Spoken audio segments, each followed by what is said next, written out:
Muy buenas tardes. Muy buenas tardes. Agradezco a la Asociación de Ciencias Neurológicas de El Salvador esta invitación para participar al tercer Congreso Virtual Internacional, al 11º Congreso Internacional de Neurología para no neurólogos y, por supuesto, al 9º Simposio Internacional de Neurología. Muchas gracias por la invitación. Soy Mario Arturo Alonso Vanegas y el día de hoy cubriré el tópico de cirugía de epilepsia: quién, cómo, cuándo y por qué.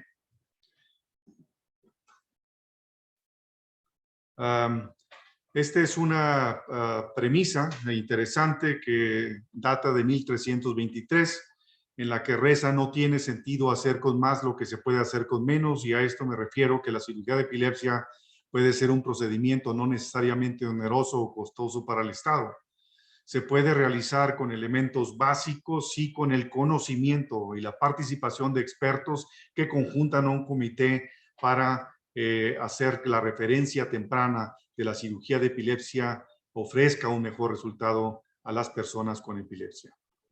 El estado del arte, entonces, es la educación. Insisto que para esto necesitamos formar profesionales de la salud que sean expertos en su área, de manera que participe impactantemente para el beneficio de los pacientes. ¿Quién? Criterios de refractoriedad tenemos varios, no todos se identifican en los primeros años, como ustedes lo saben. En segundo lugar, la refractoriedad puede ser transitoria y no todos responden mal desde el inicio. En tercer lugar, la refractoriedad en niños y adultos puede ser muy diferente, y esto es importante recalcarlo. De tal manera que, a pesar de la cantidad diversa que tenemos de definiciones de refractoriedad, ninguna de estas se ajusta a todos los casos. Recientemente la Liga ha establecido que la falla de 2 fármacos antiepilépticos, yo diría ahora 2 fármacos anticrisis apropiados, la ocurrencia de un promedio de una crisis por mes por 18 meses, o bien no más de un periodo de 3 meses sin crisis en esos 18 meses. El estándar de atención que hemos utilizado como definición de epilepsia refractaria al tratamiento farmacológico es entonces la falla de 2 fármacos anticrisis elegidos apropiadamente y bien tolerados por el paciente, y sabemos que después de 2 ensayos terapéuticos adecuados, las tasas de control de crisis se reducen de manera dramática.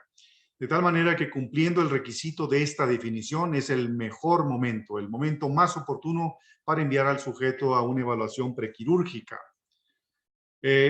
Saber y comentarles que la epilepsia es más que la recurrencia de crisis, porque impacta de diversa manera en distintos ámbitos. Por ejemplo, las alteraciones cognitivas pueden ser tan altas como el 80%, dependiendo si estamos hablando de población pediátrica o de adultos. Las complicaciones psiquiátricas oscilan, por lo menos en las epilepsias del lóbulo temporal, por arriba del 50%.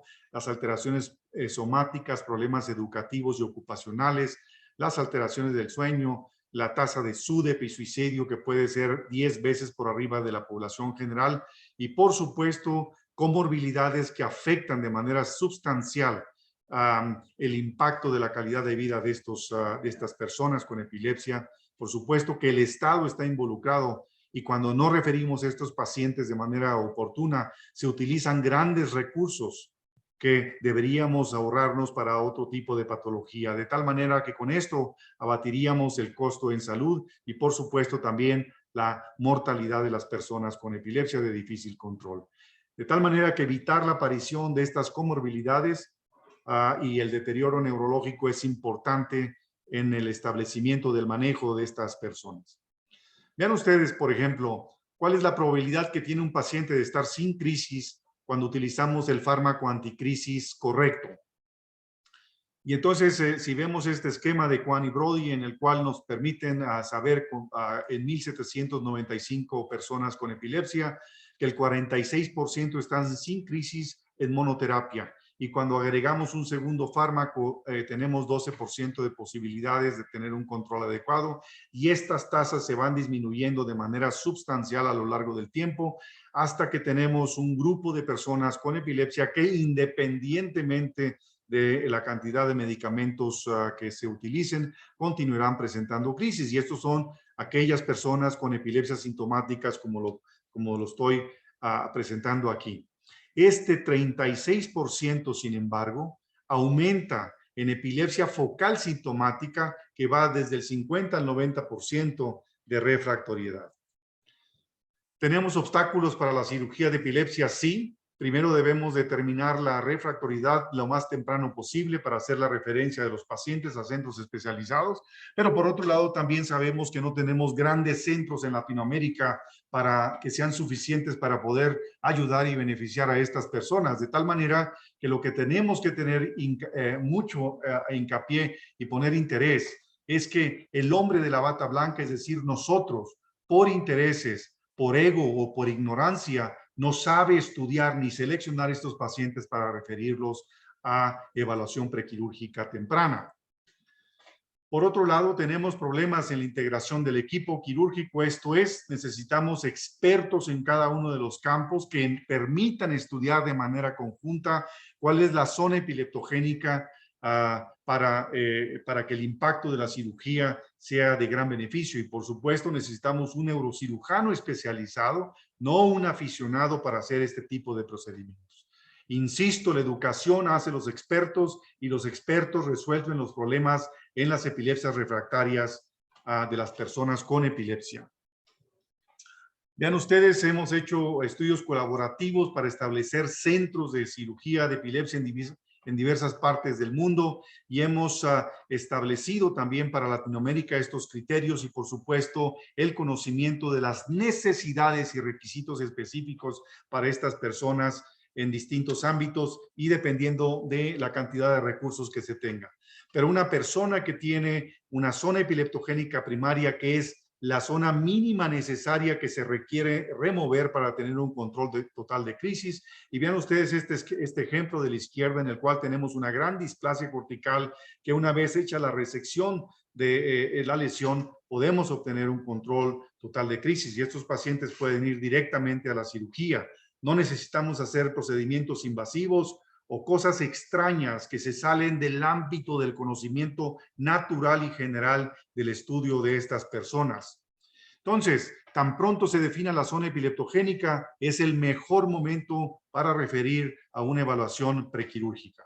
Vean ustedes qué es lo que sucede cuando combinamos fármacos en particular. Es decir, pasar de monoterapia a politerapia. 1, perdemos tiempo en primer lugar. 2, aumentamos considerablemente los efectos secundarios y el costo del estudio de estos pacientes y por supuesto disminuimos brutalmente la calidad de vida de las personas con epilepsia de difícil control. A pesar de este camino impresionante de los nuevos fármacos a lo largo de la historia, sabemos que independientemente de cuál sea el fármaco, el nombre y los usos que pueda tener, no han modificado la historia natural de la epilepsia de difícil control, de tal manera que cuando usted tiene una persona con una lesión de este tipo, el procedimiento se lo gana el paciente, no se lo gana el médico. Y estos pacientes son los que debemos referir en tiempo y forma para evitar complicaciones y deterioro a lo largo del tiempo. ¿Por qué? ¿Por qué cirugía de epilepsia temprana?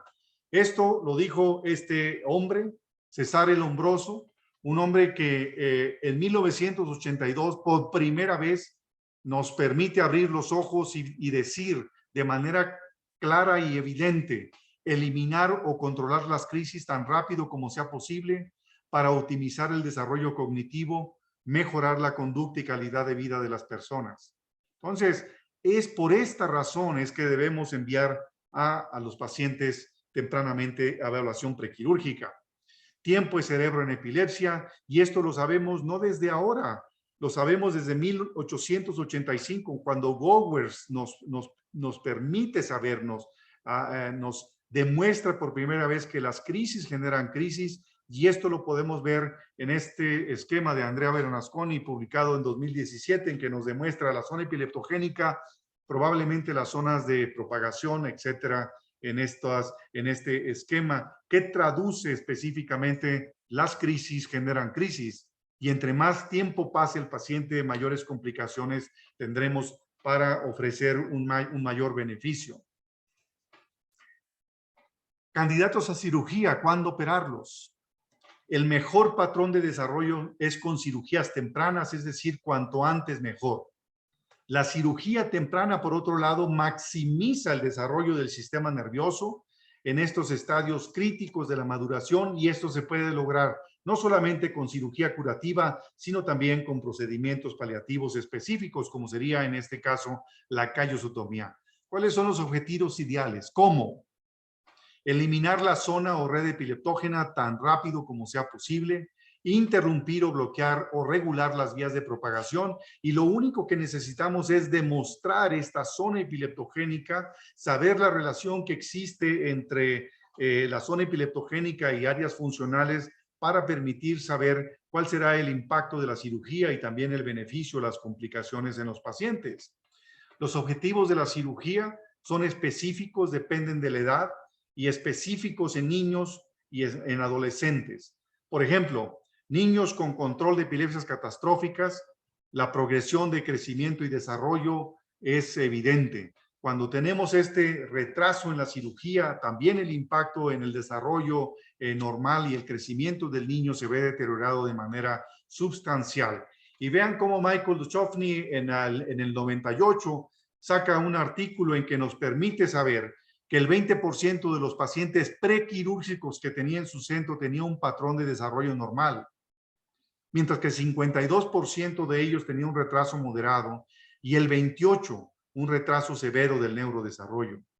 Por eso es que debemos tener la persona, el médico adentro que nos pueda ayudar a enseñar a seleccionar estas personas de manera inmediata. Por otro lado, dependiendo de la edad, los adolescentes, ellos quieren independencia, quieren manejar, quieren tener un empleo, pero con control total de las crisis. Y desgraciadamente, esto no lo podemos tomar o realizar en todos los pacientes. Pero casos específicos en que el beneficio de una gran displasia cortical se resuelve con una recesión extensa, como en este caso de una lobectomía temporal derecha, usted está modificando totalmente la calidad de vida de la persona y el impacto que tendrá a largo plazo.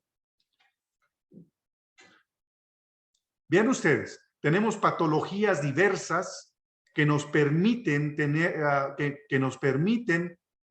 tener un diagnóstico certero que se llama epilepsia, y esta está generado con crisis.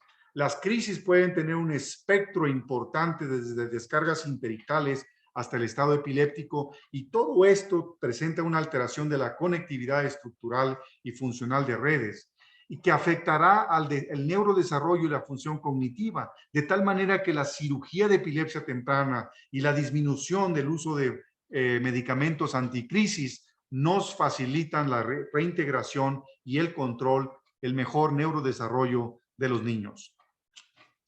Otro ejemplo, tenemos el inicio de la epilepsia, es decir, el inicio de la encefalopatía, dependiendo del tipo de patología que tenga, o el o los tipos de crisis, y una cirugía nos permite, tiene la oportunidad de brindarnos la posibilidad de una recuperación cognitiva a lo largo del tiempo.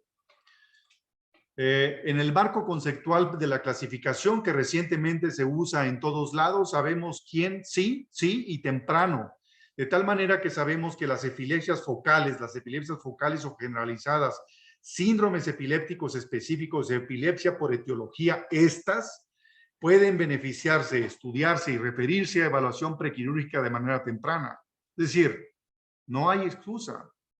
Tenemos datos fehacientes, concretos, específicos de cuándo tenemos que enviar a las personas en una evaluación prequirúrgica. Insisto, libertad de crisis según lesión. Vean ustedes, el sujeto que tiene esclerosis del hipocampo, solo el 11% de estas personas tendrán un control total de crisis con medicación después de 10 años de tratamiento.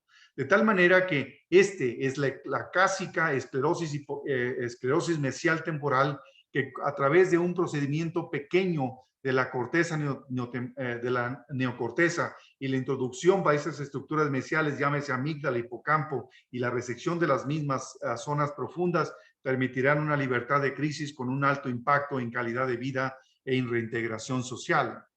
Para esto requerimos estudiar los pacientes. ¿Cómo? Cada quien debe tener un algoritmo específico de estudio en que, dependiendo de las condiciones y las facilidades que tenga, los recursos económicos del hospital, nos permitan hacer una revisión de todos estos estudios para luego poder ofrecer cualquiera de estos procedimientos quirúrgicos, ya sea procedimientos resolutivos, curativos, contra procedimientos paliativos, pero que mejoran o impactan en la calidad de vida de los sujetos. Cada uno de los pacientes, de las personas con epilepsia, deberán someterse a un comité de cirugía de epilepsia antes de ser referidos a un procedimiento específico. Entonces, la congruencia de estudios nos brinda el éxito quirúrgico.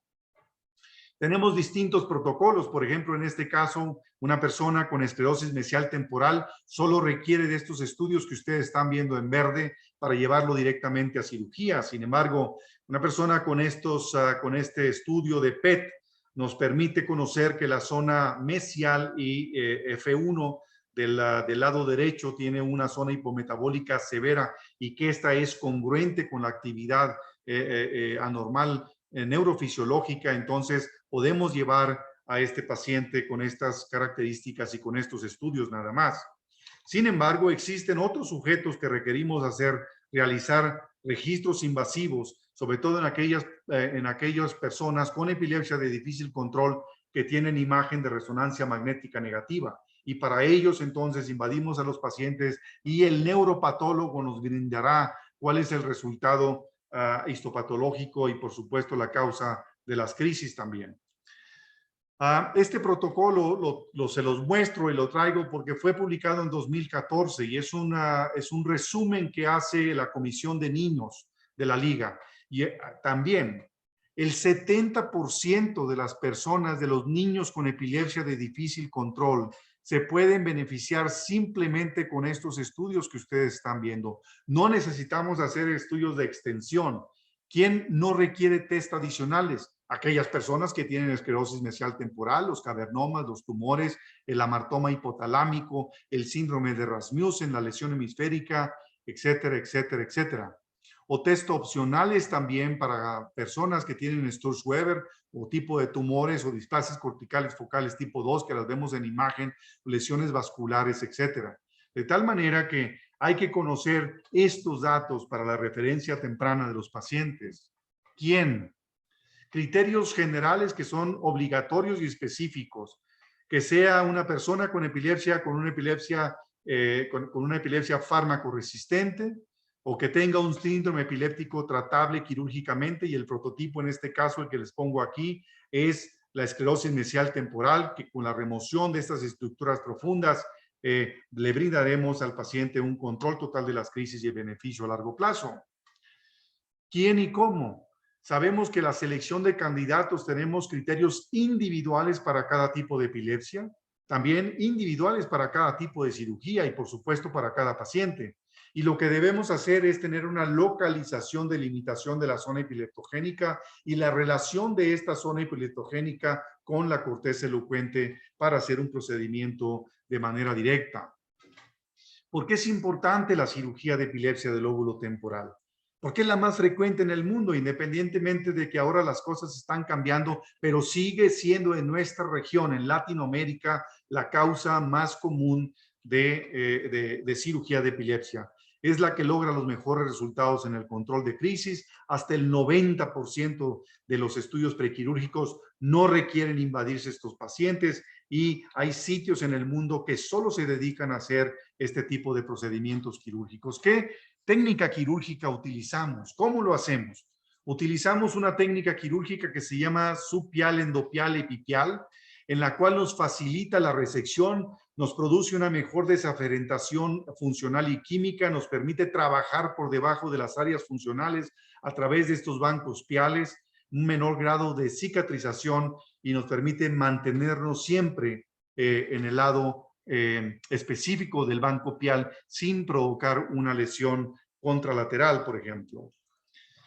La seguridad de los abordajes se han ido disminuyendo desde los 50 hasta abordajes muy pequeños que pueden ser de keyhole y que a través de ellos podemos acceder a estas estructuras profundas. Por supuesto que la craniotomía también ha ido disminuyéndose en volumen y depende de la técnica que se utilice y también del grupo que estudia estos pacientes podemos ofrecer un resultado quirúrgico con una incisión muy pequeña tanto en el cráneo como una incisión de piel, como ustedes la pueden ver aquí, que a través de este pequeño orificio nos permite hacer el vaciamiento de las estructuras mesiales del lóbulo temporal. Los abordajes quirúrgicos también han ido evolucionando a lo largo del tiempo, desde el abordaje de Pablo Niemeyer en 1958, un abordaje transcortical T2 que permitía la remoción de T2 y posteriormente la remoción de las estructuras mesiales del lóbulo temporal. Luego viene Gassi y Assergill en el 82 con el abordaje transilviano con las mismas características. Luego viene mi profesor André Olivier, que a través del abordaje transsulcal T1, T2 hace exactamente la misma desconexión y resección de estas estructuras mesiales. Y nosotros hemos contribuido también con un par de abordajes. 2001, el abordaje basal transcortical con remoción de T3, T4 y resección de las estructuras mesiales.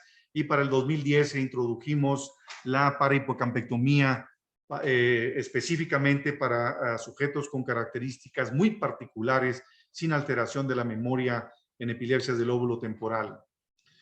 Pero los resultados han sido demostrados a lo largo del tiempo y hay metaanálisis y hay una serie de estudios que se han hecho que no necesariamente el metaanálisis representa el mejor estudio realizado, porque al final del día probablemente quien hace metaanálisis ni siquiera es un experto clásico en este tipo de procedimientos. Pero lo que yo les quiero demostrar aquí, que el impacto de la cirugía del lóbulo temporal sigue siendo 66%, es la cirugía reina, seguida de la hemisferectomía o hemisferostomía, con el 61% de control total de crisis en un seguimiento a largo plazo de más de 5 años. Entonces, sabemos que tenemos estos resultados que son contundentes y que son mejores que cualquier combinación farmacológica. ¿Por qué? Esta eficacia ha sido demostrada por el trabajo de Samuel Wiebe, publicada en New England Journal of Medicine del 2001, en que permite conocer por primera vez un estudio controlado, prospectivo, randomizado, aquellos sujetos que van a cirugía comparado con el tratamiento médico y se demuestra fehacientemente el impacto de la cirugía comparado con el tratamiento farmacológico. De tal manera que independientemente del tipo de resección o cirugía que usted utilice, va a obtener un máximo de beneficio que será mínimo de 58% en las epilepsias del lóbulo temporal. Esta ha sido la tendencia en el primer punto, en el primer mundo, en el sentido que tenemos más hospitalizados y menos operados, y eso no se vale, de tal manera que la tendencia debe revertirse y nuevamente tener un escalafón de mayor procedimientos quirúrgicos en estos sujetos que se ha gastado ya en la monitorización. Entonces, no toda la información que viene de centros americanos o europeos es lo mejor para nosotros, ni es lo que tenemos que tener, y tampoco son grandes centros que tienen unas Ns impresionantes. Hay que tener nuestra experiencia, y nuestra experiencia se basa en el conocimiento de 3 o 5 o 10 centros específicos que tenemos a Latinoamérica, que podemos realizar más de 70 o 150 procedimientos quirúrgicos al año, y que esto nos da la investidura de expertos mundiales. Vean ustedes el trabajo que publicó Jerome Enge en el 2012, el impacto de la cirugía temprana comparado con cirugía, tratamiento farmacológico. Y vean ustedes, a 2 años de seguimiento de los pacientes no operados, todos continuaban presentando crisis, mientras que de los pacientes operados, el 73% estaban libres de crisis, independientemente del tratamiento quirúrgico establecido. Tal manera que esto demuestra una vez más el impacto que tiene la cirugía en este tipo de personas con epilepsia. Y finalmente, en el año 2017, también publicado en el New England Journal of Medicine, el grupo hindú saca este artículo que compara nuevamente el grupo quirúrgico contra el grupo médico y demuestra una vez más que el 77% de las personas operadas, comparados con solo el 7% de los que continuaban con medicamento, se habían controlado de las crisis. El impacto es radical. Vean ustedes, 77% libres de crisis del grupo quirúrgico comparado con un 7% del grupo médico. Les pongo un caso clínico. Este es un hombre de 47 años de edad que la epilepsia había iniciado a los 27 años, había debutado con 2 crisis generalizadas a los 8 años de edad y a los 27 presenta crisis focales con y sin alteración de la conciencia y generalización secundaria. Presentaba entre 8 y 20 crisis al mes, con automatismos complejos, deterioro cognitivo, depresión. Vean ustedes todo el impacto, la cantidad de medicamentos. El tipo se había graduado como, tenía una licenciatura en Derecho, pero trabajaba como ayudante de escribano. Entonces, esta es la lesión que tenía. Y se ha dejado pasar 20 años para llevarlo a cirugía.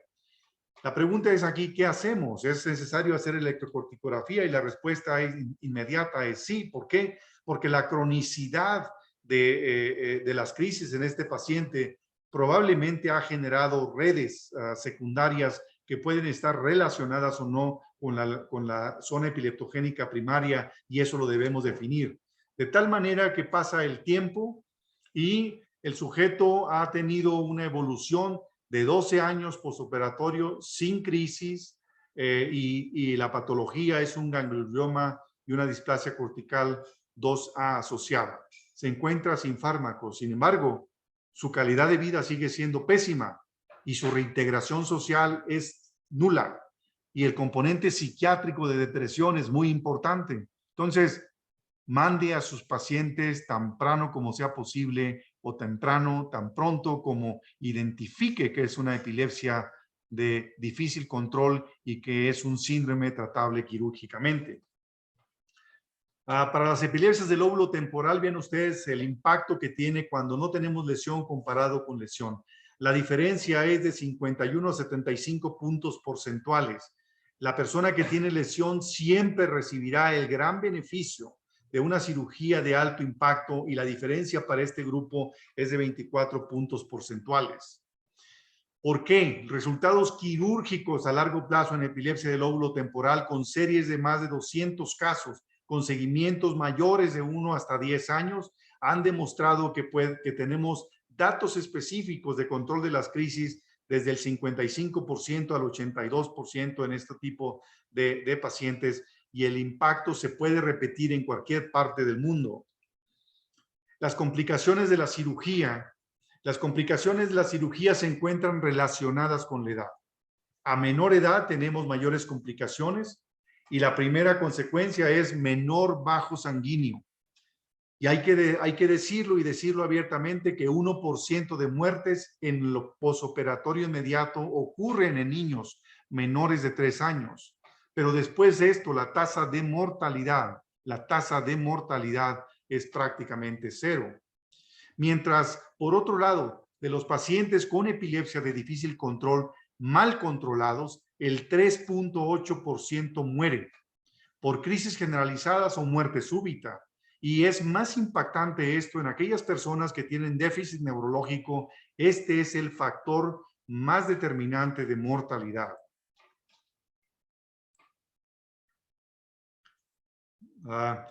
Por otro lado, tenemos la propuesta de la Liga de las crisis epilépticas, que es del 2010, y sabemos entonces todos los síndromes que se benefician, estos en azul, que se benefician del tratamiento quirúrgico temprano. En las epilepsias complejas, las epilepsias estructurales y metabólicas extensas, como el síndrome de Sturz-Weber, la hemimegalencefalia, la encefalitis de Rasmussen, la esclerosis tuberosa, displasias corticales hemisféricas extensas o lesiones vasculares tempranas, tenemos 8 técnicas quirúrgicas para realizar hemisferectomía, hemisferostomía o sus modificaciones a lo largo del tiempo. Pero lo que sí sabemos es que el impacto de esta cirugía a largo plazo es muy importante para estos niños. Dejar 2 cosas en claro. Uno, que el adulto y el niño son 2 seres totalmente distintos, que en los niños prevalecen las epilepsias extratemporales, mientras que en el adulto las temporales. Entonces, el niño no es un adulto pequeño. Pero lo más importante de esta gráfica es que vean ustedes cuál es el impacto que tienen, es el impacto que tienen las epilepsias catastróficas en cuanto a la intratabilidad farmacológica. Vean ustedes cómo en los 2 primeros años podemos saber si el paciente va a tener un beneficio farmacológico o si es una epilepsia de difícil control desde el principio. Esta es nuestra casuística de miserotomías y nuestras cirugías de desconexión en distintas edades etarias, donde ustedes podemos ver que el impacto de los mismos es muy parecido a lo que hemos o lo que se ha publicado en series internacionales, como sería esta para todas las etiologías. Son series bien consolidadas que van desde el 2003 hasta el 2018, incluyendo la de nuestro querido amigo Helio Machado en Brasil, que tiene el 68% de sus pacientes operados, que son 152 en Engel 1, y que estos números fluctúan desde el 65% hasta el 90%, dependiendo, repito, de la patología específica que tiene cada persona con este síndrome. Callosotomía versus estimulación del nervio vago. La indicación parecería ser más o menos la misma. La mortalidad, por supuesto, que ocurre en callosotomía, sobre todo en niños muy pequeños. La morbilidad también es mayor en la callosotomía, pero la efectividad, sobre todo en drop attacks, es incuestionable. La callosotomía tiene un gran impacto comparado con la estimulación del nervio vago y, por supuesto, también el costo. ¿Qué papel juegan estas lesiones en la epilepsia refractaria? Vean ustedes que las 4 patologías más frecuentes, esclerosis del hipocampo, tumor, displasias corticales y lesiones vasculares, forman el 81% de este reporte de Blumke y Sprafico del 2012 en cuanto a la patología de estos sujetos. Pero no solo aprendimos eso. Lo que aprendimos fehacientemente fue que todos estos sujetos se habían enviado a cirugía muy tardíamente. Y esto lo debemos de modificar. No se vale que un niño con un tumor sea referido a cirugía 12 años después de que inició con las crisis. De tal manera que hay que ser muy cauto. Tenemos otro caso, un estudiante de preparatoria de 18 años que debuta con crisis focales del brazo izquierdo 2 meses antes, llega a urgencias con un estatus focal continuo. ¿Qué hacemos? La pregunta está bien clarita. Esta es una lesión vascular en este sitio y tenemos un dato específico que este paciente ha debutado con una epilepsia focal continua y que eso puede generar grandes alteraciones. Se somete a un proceso, por alguna razón esto está mal, no pasó las fotos de la manera adecuada, pero bueno, era la resección de la lesionectomía con cortisectomía guiada con electrocorticografía, lo que nos permite tener una resección total y un seguimiento de este paciente a lo largo del tiempo. Los resultados de cirugía de epilepsia por etiología, vean ustedes que tenemos etiologías que le van a ir excelentemente bien a la persona que se somete a un procedimiento quirúrgico. Estos son aquellos con cavernomas, con gangliogliomas, con displasias corticales tipo 2 o lesiones porencefálicas. Y luego tenemos la epilepsia, la esclerosis mesial temporal con esclerosis hipocampal y la encefalitis de Rasmussen, y esto no debería estar en esto. Esto es insisto, estos son reportes específicos de centros que se han dedicado al estudio de las epilepsias, pero no necesariamente significa que el estado del arte está en estos resultados quirúrgicos. Cuando comparamos series muy grandes, tenemos mejores resultados para la esclerosis hipocampal a más de 10 años de seguimiento y lo mismo para aquellas personas que tienen síndrome de Rasmussen. En los resultados de nuestra casuística del área motora suplementaria reportadas en el Journal Neurosurgery hace unos años, pudimos ver por primera vez que el área motora suplementaria tiene mejores resultados, mucho mejor que las epilepsias frontales, y que lo único que tenemos que hacer es una cirugía que cumpla con los estándares internacionales, que sea de muy baja morbilidad, 0% de mortalidad, y el impacto de las crisis, sobre todo nocturnas, que padecen o sufren estas personas con epilepsia son dramáticas. Entonces, como conclusión de nuestra serie, el 61% de los casos se encontraban en Engel 1. Sin embargo, el seguimiento era largo, de prácticamente 6 años, y el 31% de estos sujetos también se encontraban en Engel 2. Entonces, concluimos que es un procedimiento seguro con buenos resultados a largo plazo. el mapeo cortical intraoperatorio y la electrocorticografía permite delimitar con precisión la extensión de la actividad eléctrica y, por supuesto, también la resección. Cuando vemos este esquema de cómo tener resultados siguiendo el esquema de Kwan de primer fármaco libre de crisis, segundo fármaco libre de crisis, también lo podemos aplicar para aquellos sujetos que los continuamos con medicamento. Y vean ustedes que la libertad de crisis con medicamento se obtiene a máximo en el 8.4% de los sujetos, mientras que con cirugía puede llegar hasta al 80% del control total de crisis.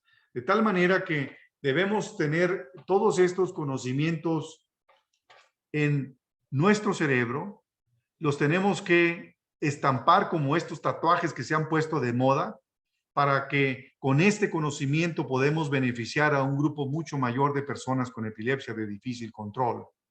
Entonces, como conclusiones, yo les diría que debemos solicitar imagen de resonancia de cerebro, idealmente 3 Tesla, pero 1.5 bien realizada puede jugar un papel muy importante en aquellos pacientes que tienen epilepsias focales de inicio tardío.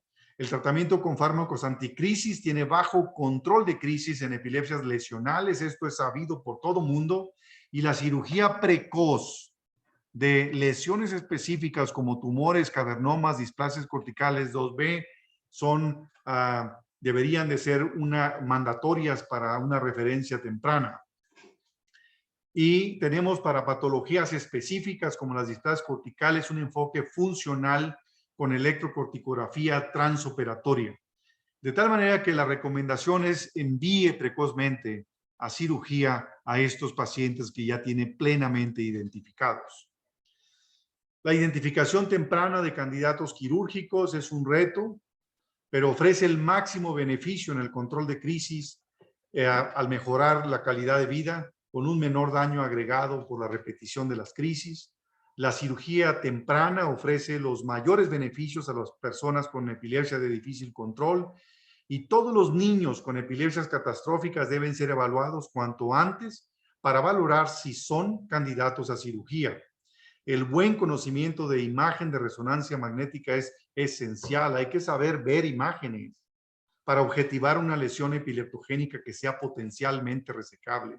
Entonces, yo les dejaría bien claro que debemos distinguir entre lo que se puede hacer y lo que se debe hacer en costos, en términos de costo-beneficio, así como evitar intereses particulares. Esto sigue siendo uno de los mayores retos en nuestra región.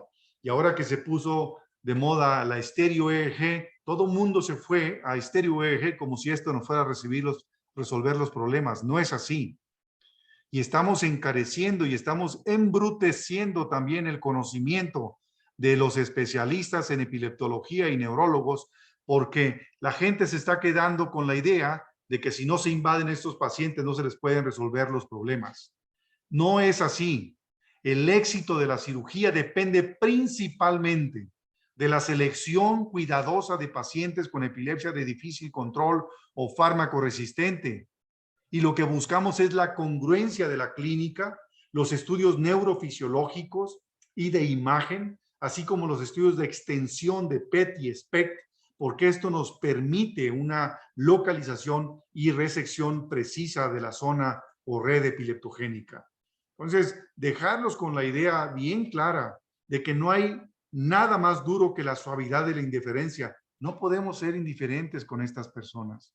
Somos médicos y tenemos la obligación del conocimiento. Y en este curso que hay para médicos no neurólogos es muy importante que tengan estas definiciones de manera precisa para poder referir a estas personas con epilepsia de difícil control en tiempo y forma.